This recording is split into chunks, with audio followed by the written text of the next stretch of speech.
to the next point. We should ensure whatever we see is clear. That means work is being done. We can see that it is in opposite direction.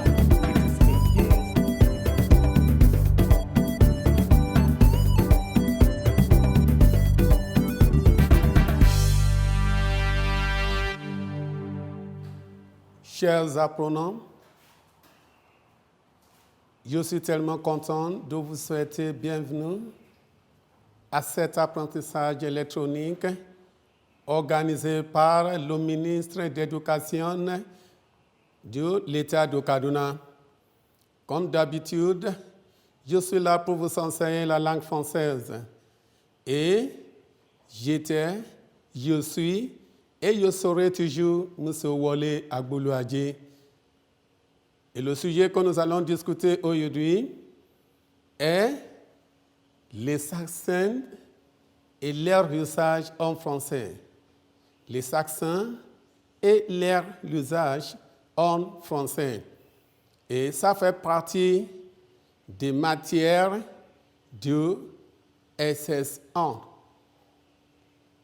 Bon, ce sujet que vous voyez, qu'on va aborder aujourd'hui, fait partie des sujets que vous allez s'approcher ou bien s'adresser dans votre examen ETN, comme WAEC, comme NECO. Donc, soyez attentifs. Bon, les personnes étrangères étudiant la langue française, il y en a, ont la tendance toujours de souci de comment employer et comment utiliser les accents français. C'est-à-dire, ils ont toujours le souci de l'accentuation en français. Je dis que les personnes étrangères. Pourquoi? Parce que, quant à moi, je suis nigérien et la langue française n'est pas ma langue maternelle, non, ni ma langue officielle au Nigeria ici. Quant à vous, peut-être, la langue française n'est pas votre langue maternelle, ni votre langue officielle au Nigeria ici, parce que notre langue officielle au Nigeria ici est la langue anglaise. Mais la langue française. Et lorsque la langue française est pleine de beaucoup d'accents, contrairement à la langue anglaise, qu'on n'a pas d'accent. Dans la langue française, on n'y a pas d'accent. Mais la langue française, il y a beaucoup de règles concernant l'accentuation, c'est-à-dire concernant comment employer les accents. Et bon, voilà ce que ça me concerne toujours de vous enseigner aujourd'hui. Et je vous assure, mes chers étudiants, qu'à la fin de cette classe aujourd'hui, ce problème-là sera quoi? Sera résidu. Comme je vous ai dit, soyez attentifs. Bon, avant de progresser, qu'est-ce que c'est l'accent? L'accent en français. L'accent en français, c'est quoi? Bon, l'accent en français est l'accroissement de l'intensité d'un son. Il s'agit de l'accroissement de l'intensité sonore sur un temps de la mesure, signe qui note cet accroissement. C'est-à-dire, les accents dont on parle nous aident d'accroître les sons des lettres qui constituent les alphabets français. Parce que à travers des accents dont on parle, vous allez bien prononcer les alphabets là. Surtout phonétiquement, vous n'avez pas de problème. Bon, Une autre définition de l'accent français, c'est il peut se définir aussi comme le signe placé dessus ou dessous des lettres particulières dans certaines langues pour montrer ou bien guider comment on peut prononcer les lettres là. Comment prononcer les lettres là? Grâce à l'accent qui nous montre et qui nous guide d'avoir la bien prononciation des lettres là. Par exemple, nous avons bébé. Bébé, l'orthographe de bébé, c'est B-E-B-E.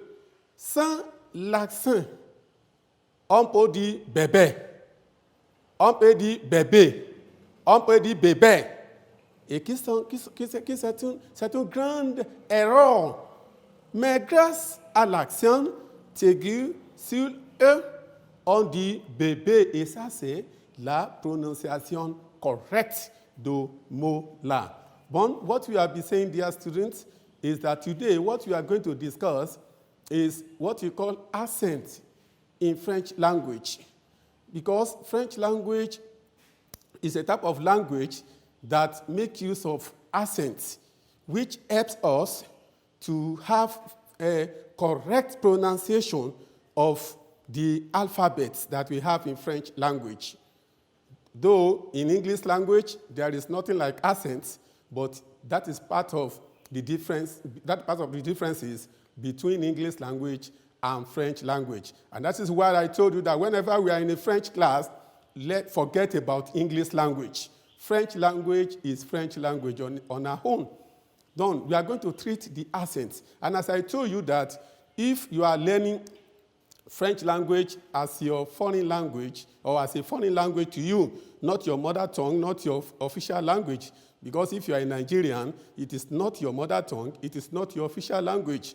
Therefore, at times, this issue of accentuation gives us worries, gives us problems. But today, you are going to learn it, and we may not be able to finish the discussion today, so we'll continue in our next lesson, how to do it. So that is, without this accent on these letters, we may be pronouncing the letters wrongly. And that is why I use the example of a baby in French language, which is bébé. So if we don't put the accent aigu in particular on the E, we may say bébé, which is wrong in pronunciation. We may say bébé, we may say bébé, wrong. But with the help of this accent, we are able to pronounce it as bébé, which is the correct pronunciation. Bon, we have known the definition of this accent. Bon, what of the usages? Maintenant, nous progressons à l'usage des actions, l'un après l'autre. Numéro 1, comme je vous ai dit, on ne peut pas compléter notre discussion de l'accent aujourd'hui. Pourquoi? Parce que nous avons beaucoup d'actions, mais aujourd'hui, nous allons limiter notre discussion à 2 parmi les actions qui existent en français. Et nous allons commencer avec l'accent aigu. L'accent aigu. Bon, l'accent aigu, c'est celui qui porte uniquement sur lettre E. C'est-à-dire que parmi les lettres que nous avons dans l'alphabet français, c'est seulement lettre E qui porte l'accent aigu. Ça, c'est l'accent sur lettre E et qui fasse à droite, comme ça. Il fasse toujours à droite, comme ça. Ça, c'est l'accent aigu. Et on ne peut pas mettre l'accent aigu sur une autre lettre de l'alphabet, mais seulement en lettre E. Voilà ce que nous avons ici. L'usage.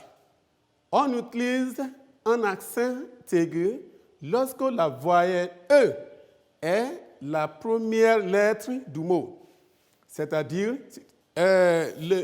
l'usage numéro 1.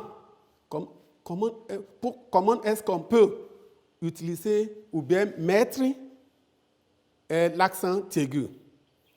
Si vous avez lettre O, et lettre A est la première lettre du mot, c'est-à-dire vous avez un mot, et la lettre qui commence le mot là, c'est lettre E. Vous pouvez mettre l'accent aigu selon la situation du content de ce que vous parlez, de votre locution. Bon, par exemple, nous avons étable. Vous voyez que nous avons l'accent aigu, c'est-à-dire l'accent qui face à droite. Nous avons l'accent aigu sur lettre E. Pourquoi? Parce que ici, nous avons lettre E qui commence le mot là. Étable, épée, élection, élève, étendre, et ainsi de suite comme ça. Si vous avez lettre E qui commence une lettre et qui commence un mot, il y en a la tendance de mettre l'accent aigu sur la première lettre, qui est lettre E.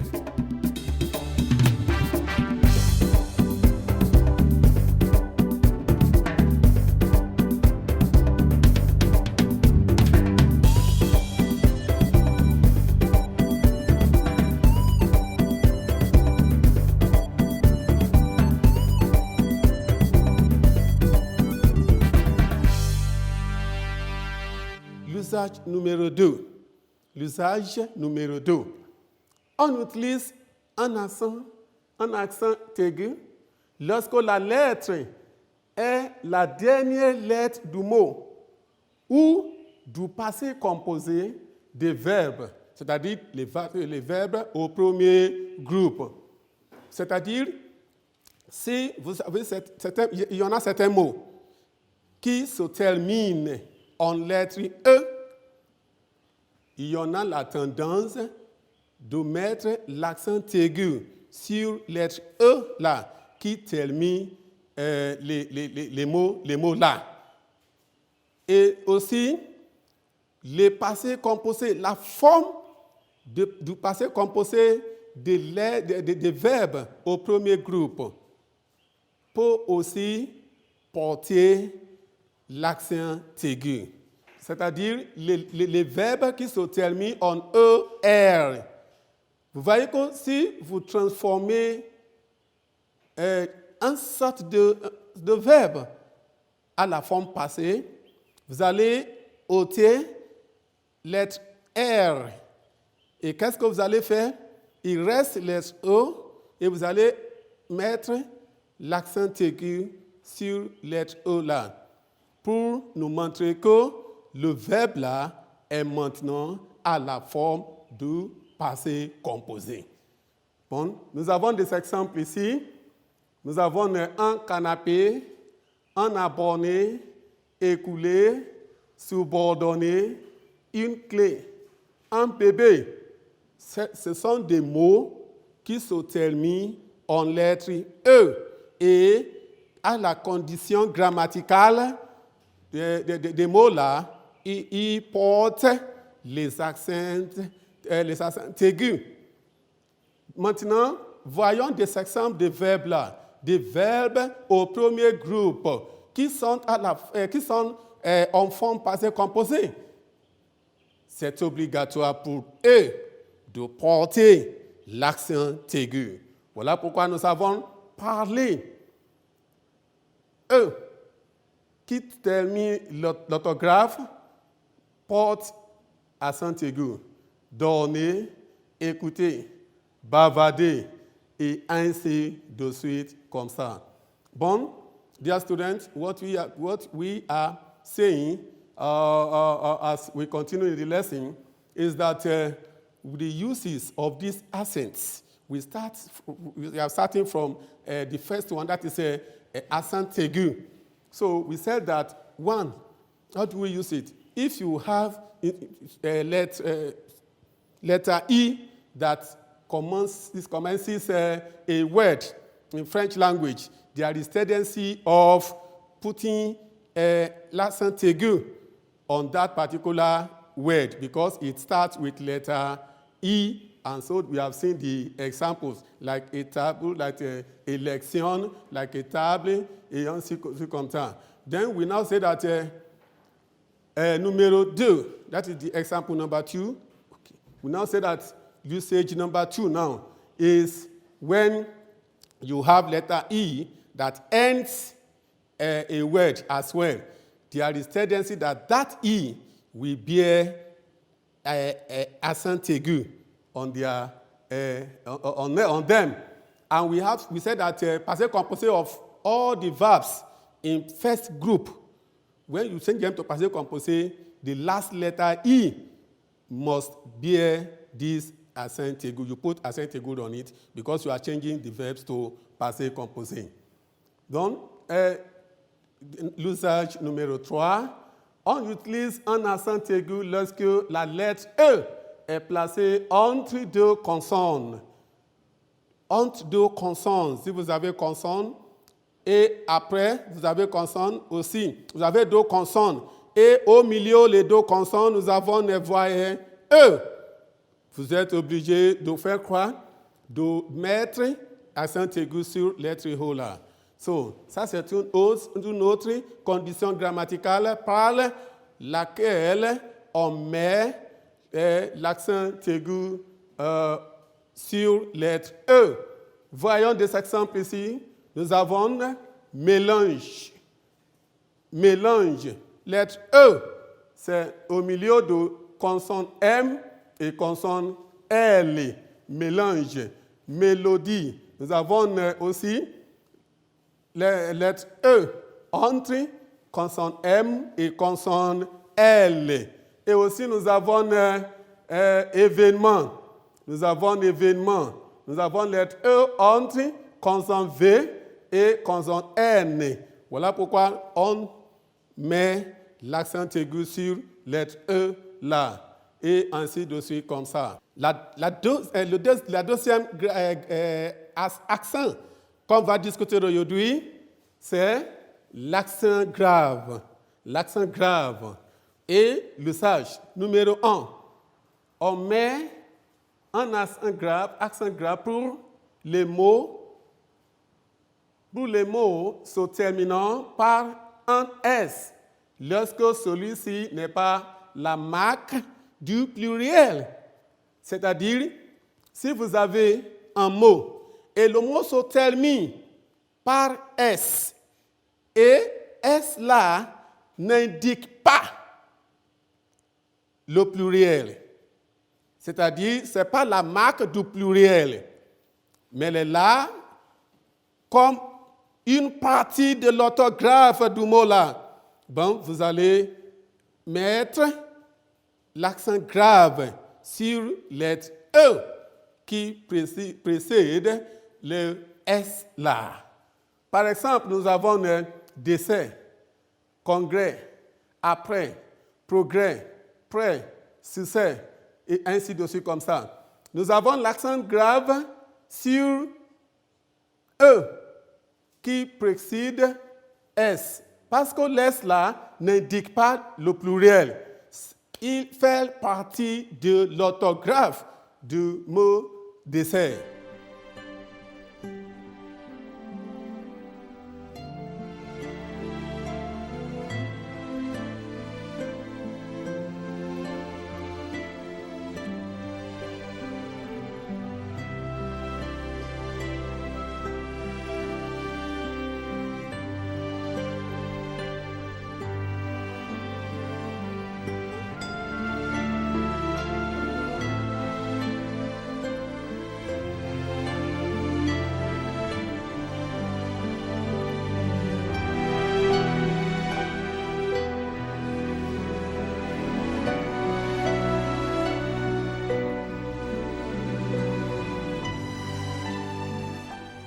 L'usage numéro 2, on met l'accent grave sur le E précédant une syllabe contenant un E muet. C'est-à-dire, si vous avez lettre E qui précède une syllabe avec côté à côté lettre E muet. C'est-à-dire, quand on parle de E muet, on parle de E qui ne sonore pas. C'est-à-dire qu'on ne doit pas prononcer, qui ne sonore pas, qui est toujours quoi? Qui n'est pas aspiré, mais muet. Bon, par exemple, nous avons collège, avènement, vierement, colère, maître, et ainsi de suite comme ça. On dit collège, on met l'accent grave sur E avant G, parce que I après G, E après G est quoi? Est muet, n'est pas sonore, n'est pas sonoré. Bon. Numéro 3, c'est-à-dire l'usage numéro 3, on met l'accent grave sur A qui est une préposition, c'est-à-dire A, tandis que l'on ne place pas l'accent grave sur le A qui fait partie de la conjugation du verbe avoir. C'est-à-dire que nous avons deux types de A, alphabet A. Nous avons deux types. Si votre A, ou bien si un A joue le rôle grammatical d'une préposition, vous êtes obligé de faire quoi? De mettre l'accent grave sur A, qui joue le rôle grammatical d'une préposition. Mais si l'autre A, ou bien les là dont vous utilisez, ou bien dont vous parlez, joue le rôle d'un verbe, c'est-à-dire faire partie de la conjugation du verbe avoir, ne mettez pas quoi? Ne mettez pas l'accent grave. Si A, là, joue le rôle d'un verbe, c'est interdit. Et aussi, par exemple, nous avons « Je vais à la gare ». À la porte est un accent aigu parce qu'il joue là-bas le rôle grammatical d'une préposition. Et nous avons aussi l'autre A. Il a bien fait. A là n'a pas d'accent grave. Pourquoi? Parce qu'il joue le rôle d'un verbe là-bas. Bon, l'usage numéro 4, on ne met pas l'accent grave sur la, qui joue le rôle grammatical d'un article défini dans une locution. C'est-à-dire, si vous utilisez la, bon, il ne faut pas mettre un accent aigu et un accent grave sur la, parce que la joue le rôle grammatical d'un article défini. La maison, par exemple, la règle, la cravate, la boîte. Là, comme on parle là-bas, ne porte pas d'accent grave. Numéro 5, on met l'accent grave sur la, qui joue le rôle grammatical d'adverbe, de lieu ou d'une destination. C'est-à-dire, nous avons une autre la, c'est la deuxième la. Lorsque la, c'est-à-dire la deuxième la, lorsqu'il joue le rôle grammatical d'un adverbe de lieu ou bien adverbe de destination, on met l'accent grave sur la pour indiquer. Par exemple, nous avons c'est là qui va là, restons là, par-ci, par-là, et ainsi de suite. Aussi, nous avons l'usage si. L'usage 6. Si ça joue le rôle grammatical de l'adverbe de lieu ou d'une destination. Le ça porte l'accent grave. C'est-à-dire vous allez mettre l'accent grave sur A de ça là. Pour le différencier de ça qui désigne quelque chose. C'est-à-dire si votre ça indique un lieu ou bien une destination, vous êtes obligé de mettre un accent grave sur A là. Par exemple, nous avons je cherche ça et là pour mon stylo. Je cherche ça et là pour mon stylo. Bon, comme je vous ai dit, pour aujourd'hui, nous allons à la fin du cours là, mais nous allons continuer la semaine prochaine pour les autres parties de notre discussion. Mais avant de partir, je vais vous donner un devoir. Je vais vous donner un devoir. Numéro 1, mentionnez 3 usages d'accent aigu avec 3 exemples. Mentionnez 3 usages d'accent aigu avec 3 exemples. Numéro 2, parlez de 2 usages de l'accent grave avec 2 exemples. Numéro 3, que s'agit-il l'accent français? Comme je vous ai dit, encore une fois, voilà la fin de notre discussion pour aujourd'hui. Je suis et je serai toujours M. Wole Agboluadje. Et si vous avez des questions à me poser, vous avez des commentaires, s'il vous plaît, il faut me contacter à travers notre numéro de portable. Ça, c'est 070 34 90 8563. Encore une fois, 070 34 90 8563. Bon, vous voyez que COVID-19 ravage la société et le monde entier. Donc, restez protégés et continuez d'apprendre. À la prochaine.